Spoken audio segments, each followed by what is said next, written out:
ఆనాటి యాదిలో ఈనాడు నిన్న జడ్చర్లలోని చంద్ర గార్డెన్లో నిర్వహించిన సన్నాహక సమావేశంలో అరుదైన ఘటన చోటు చేసుకుంది. పాండురంగ సారు అంటే జడ్చర్లలో ఒకప్పుడు హడల్. సారు సింగిల్ గడ్డ మీద కేకేస్తే రైల్వే స్టేషన్ దగ్గర వినబడేది. సారు అరుపు విన్నెంబడే పిల్లలు గజ్జిన వణికేటోళ్ళు, అంత భయం. ఆ రోజు సారు ఎలా దండిస్తున్నానో శాంపిల్గా ఈరోజు సారుతో మళ్ళీ దండించుకొని ఆనాటి యాదిలో ఈనాడు చేసుకున్నారు.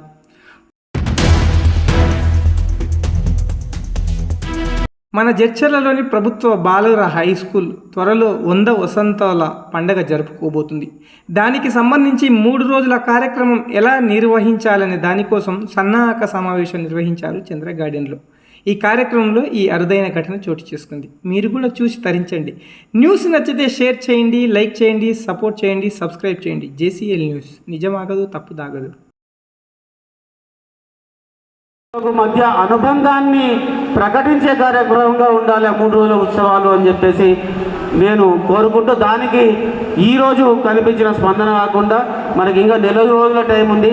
మీరందరూ మీ బ్యాచ్ల వాళ్ళందరికీ కూడా సమాచారం ఇచ్చుకొని, ఇటువంటి సందర్భం మళ్ళీ రాదు కాబట్టి అందరికీ తెలియజేసి ఆ 3 రోజులు నవంబర్ 27, 28, 29 డేట్లు సేవ్ చేసుకొని వేలాదిగా తరలి వచ్చి ఆ కార్యక్రమాన్ని విజయవంతం చేస్తారని ఆశిస్తూ, నాకు ఈ అవకాశం ఇచ్చినటువంటి గురువర్యులకందరికీ, కమిటీ వాళ్ళందరికీ ధన్యవాదాలు తెలియజేస్తూ ముగిస్తున్నాను. ధన్యవాదాలు. ఫిజికల్ నైట్ను వారు అరేంజ్ చేయడం, మన గౌరవ మాజీ శాసనసభ్యులు అన్న లక్ష్మారెడ్డి గారు మనకు సాగునీరుకు మరి హెల్ప్ చేయడం, మరి కాల్వ రామరెడ్డి గారు మనకు కావాల్సినటువంటి మనకు కావాల్సిన మెమెంటోలు, షాల్వా, అంటే డబ్బు అనేటటువంటిది చాలా ఇంపార్టెంట్. మనకు అందరికీ తెలుసు, ఏ కార్యం చేసినా. మరి శతాబ్ది ఉత్సవాలను నిర్వహించి ఇంతమంది అగ్రత మహారథులను మెప్పించాలంటే అది అంత ఆషామాషి అయినటువంటి విషయం కాదు. మరి సన్నాహక సమితి వాళ్ళు, మరి మన యొక్క అన్న రవిశంకర్ గారు, కృష్ణ గారు, వీళ్ళందరూ కూడా ఏం చేస్తే ఏమవుతుంది అనేటటువంటి దాంతో రోజు అందరి యొక్క అభిప్రాయాలు తీసుకుంటూ, మరి మన ప్రోటోకాల్ ప్రకారంగా శాసనసభ్యులు, పార్లమెంట్ సభ్యులు, మన మున్సిపల్ చైర్మన్ అందరినీ కూడా కలిసి వారి యొక్క సలహాలు తీసుకొని మళ్ళీ సాయంత్రము ఈ యొక్క మన సమావేశం, ఇక్కడ ముఖ్యంగా మన అన్న శివకుమార్ అన్న గారు మరి చంద్ర గార్డెన్ ఇవ్వడం, ఎన్నో సమావేశాలు మనం ఇక్కడ నిర్వహించుకోవడం, అంటే ఆర్థిక పరంగా లేనటువంటి వాటిని ఉన్నటువంటి వాటిని కూడా పక్కకు తొలగించి మరి మనం ముందరికి తీసుకొస్తున్నాం. మరి ఈ కార్యక్రమాన్ని ఎంత చక్కగా చేద్దామనేటటువంటి సంకల్పంతో ఉన్నాం. మరి భగవంతుడు కూడా మరి అంతే సపోర్ట్ మనకు అందరికీ ఇచ్చి ఈ నవంబర్ 27, 28, 29 తేదీల్లో జరిగేటటువంటి ఈ శతాబ్ది ఉత్సవాలను మనం అందరం మన పార్టిసిపేషన్, మనల్ని ఎవ్వరూ పిలవాల్సినటువంటి అవసరం లేదు. బాయ్స్ స్కూల్లో చదివినటువంటి ప్రతి విద్యార్థి, మరి మన జడ్చర్ల పట్టణంలో ఉన్నటువంటి ప్రతి విద్యార్థి ఆ యొక్క సమావేశాల్లో పాల్గొనడానికి వారంతా కూడా అర్హులే. ఇక్కడ దీనికి ఏం క్వాలిఫికేషన్ ఏది లేదు.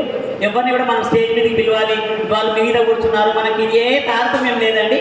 ఇది మనమందరము వివిధ హోదాల్లో ఉండవచ్చు, కానీ మనం చేసుకునేటటువంటిది మనం చదువుకున్నటువంటి పాఠశాల యొక్క శతాబ్ది వేడుకలు కాబట్టి మరి వాటిని సక్సెస్ఫుల్గా తీర్చిదిద్దడానికి మరి సన్నాహక కమిటీకి నిజంగా ఎంత చెప్పినా ఆ శతాబ్ది ఉత్సవ కమిటీకి మరి తక్కువే సార్. మరి మేము కూడా అవసరమైనప్పుడు మన యొక్క వాల్యుబుల్ సలహాలను మనమంతా కూడా చూస్తున్నాం. మరి రమణాచార్యులు సావలిని కూడా వారు చూస్తున్నారు. మనకు కావాల్సినటువంటిది పని, మనము సాయంత్రం ఇక్కడ సమావేశమైనప్పుడు రేపు ఏం పని చేయాలి, ఆ పనిలో మాకేమైనా భాగస్వామ్యం ఉందా అని ముందరికి వస్తే ఇంకా మనము ఈ యొక్క ఈ శతాబ్ది ఉత్సవాలను మరి చక్కగా నిర్వర్తించుకోవడానికి మరి మనకు సులువవుతుంది అనేటటువంటి విషయాన్ని మీకు అందరికీ తెలియజేస్తూ, ఈ స్కూల్లో చదువుకొని ఈరోజు నేను ఇంత పేరు ప్రతిష్టలు, అంటే నేను హైకోర్టులో ఒక సీనియర్ న్యాయవాదిగా గత లాస్ట్ 40 years నుంచి పనిచేస్తున్నాను. హైకోర్టులో నాకు మంచి పేరు ప్రతిష్టలు, గుర్తింపు కూడా ఉంది. అంతకుముందు ఒక 10 సంవత్సరాలు గవర్నర్ లీడర్గా చేశాను. దాని తర్వాత 2 టర్మ్స్ నేను హైకోర్టు కంబైన్డ్ స్టేట్ ఉన్నప్పుడు హైకోర్టులో ప్రెసిడెంట్గా, బార్ అసోసియేషన్ అధ్యక్షుడిగా కూడా చేశాను. ఇప్పుడు మన రాష్ట్రంలో మొత్తం 52,000 మంది అడ్వకేట్స్ ఉన్నారు. అడ్వకేట్స్కి ఒక బాడీ, బార్ కౌన్సిల్ అని ఉంటుంది. దానికి నేను ఎలక్టెడ్ మెంబర్గా ఉన్నాను. ఇప్పుడు అంతేకాకుండా అడ్వకేట్స్ ఎవరైనా ప్రొఫెషనల్ మిస్కాండక్ట్ ఏమైనా చేసినా కూడా దాంట్లో డిసిప్లినరీ కమిటీ ఉంటుంది. అంటే ప్రొఫెషనల్ అటువంటి డిసిప్లినరీ కమిటీ మెంబర్ని నేను. అంటే ఎవరైనా అడ్వకేట్స్ మీద ఎవరైనా కంప్లైంట్స్ ఇచ్చినా కూడా దాన్ని ఎంక్వైరీ చేసి ఒక జడ్జిగా దాన్ని నిర్ణయం తీసుకునే అధికారం కూడా నాకుంది. ఇంతటి పేరు ప్రతిష్టలు, అంతేకాకుండా ఇంకొకటి ఏంటంటే మన రాష్ట్రానికి తర్వాత ఆంధ్ర రాష్ట్రానికి రెండింటి మధ్యలో కృష్ణా రివర్ ఎట్లా ఉంటుంది. కృష్ణా రివర్ అంటే మన రాష్ట్రానికి ఎంత వాటా, నీటి వాటా ఎంత ఉండాలి అని తేల్చుకోవడానికి సుప్రీంకోర్టులోనూ కృష్ణా వాటర్ ట్రిబ్యునల్ అని ఢిల్లీలో ఒకటి ఉంది. దాంట్లో మన రాష్ట్రం తరఫున నేను రిప్రజెంట్ చేస్తూ అర్జు చేస్తూ ఉన్నాను ఈ కేసుని. మన రాష్ట్రానికి కాస్త కొంత కృష్ణా వాటర్ ఏదైనా వచ్చిందంటే దాంట్లో నాది కూడా కొంచెం ఉడతభక్త సహాయం ఉంది అని చెప్పి చెప్పుకోవడానికి గర్వంగా ఉంది నాకు. ఈరోజు వచ్చే నెలలో మనం చేసుకునే శతాబ్ది ఉత్సవాల్లో నా తరఫున ఎలాంటి సహాయ సహకారాలు కావాలన్నా కూడా నన్ను ఫ్రీగా అడగమని చెప్పి ఈ సన్నాహ కమిటీ వాళ్ళని అడుగుతా ఉన్నాను. ఈ 3 రోజుల కార్యక్రమాల్లో ఫుల్గా 3 days నేను ఇక్కడే ఉండాలని చెప్పి నేను ఆల్రెడీ ప్రోగ్రామ్ ఫిక్స్ చేసుకున్నాను. ఈ కార్యక్రమానికి వాళ్ళ సన్నాహ కార్యక్రమం నన్ను పిలిచిన ఈ పెద్దలకి, ఈ ఆర్గనైజేషన్ అందరికీ కూడా చాలా ధన్యవాదాలు తెలుపుతా ఉన్నాను. చేస్తున్నా మీరు ఒక సాగునీరు తీస్తున్నారు. ఈ 100 సంవత్సరాల్లో అనేక రంగాల్లో అనేక మంది విద్యార్థులు హయ్యెస్ట్ స్థాయికి పోయినారు. కలెక్టర్లు అయినారు, సెక్రటరీలు అయినారు, ఎయిర్లైన్స్తో మేనేజర్లు అయినారు, విదేశాలకు, తర్వాత రకరకాల డాక్టర్లు, లాయర్లు, నాయకులు, ఎన్నో రకాలైనటువంటి స్థాయిని పొందినటువంటి విద్యార్థులు ఈ పాఠశాల ఉంటూ ఉన్నారు. వాళ్ళని మననం చేసుకొని వాళ్ళ అభివృద్ధిని మనం సాగుకి ద్వారా లేదా ప్రత్యక్షంగా ప్రజెంట్ చేసేటువంటి అవకాశం ఉండాలి.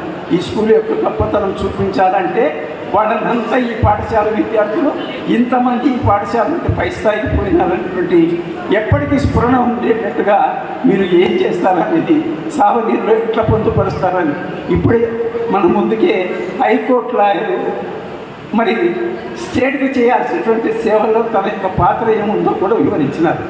వాళ్ళని మనం సాగునీరులో ప్రకటించకపోతే స్కూల్ సాధించిన విషయాలకు అర్థమే ఉండదు. 100 సంవత్సరాలు శతాబ్ది ఉత్సవాలకు ఇదే ఉండదు. ఒక రకంగా చెప్పాలంటే ఇంత పెద్ద పాఠశాల కొన్ని అచీవ్మెంట్లు ఉన్నాయి. ఈ పాఠశాలలో ముందుకు వస్తున్నారు. ఒక పాఠశాలకు పురాతన విద్యార్థి వచ్చినాడంటే తను ఒక్క గోడలు చూడడు, కనీసం 3-4 రూముల్లో గత సంవత్సరాల్లో సాధించినటువంటి విజయాలు, వాటి ఫోటోలు, ఎన్సీసీ మనకు ప్రత్యేకంగా పాండురావుటువంటి ఇప్పటిదాకా అనేక రకమైనటువంటి విజయాలు సాధించినటువంటి అంశం ఉంది. వాటిని అంతా ఫోటో రూపంలో సంక్షిప్తంగా ప్రైజులు వాటిని ప్రదర్శించి ఆ రూమ్లోకి పోగానే వీళ్ళు మా టీచర్లు, వీళ్ళు నా క్లాస్మేట్లు, ఇది పలానా సంవత్సరం జరిగింది, ఇక్కడ నేను ఇచ్చేసిన అని ఒక విద్యార్థి పాఠశాలకు వస్తే శతాబ్ది ఉత్సవాలతో సంతృప్తి పడి బయటికి పోవాల్సిన అవసరం ఉంది. ఏదో పండుగ చేస్తున్నాము, ఒక మినిస్టర్ని పిలిచినాము, ఆయన ఏదో స్పీచ్ ఇచ్చినాడు, మనం విన్నాము.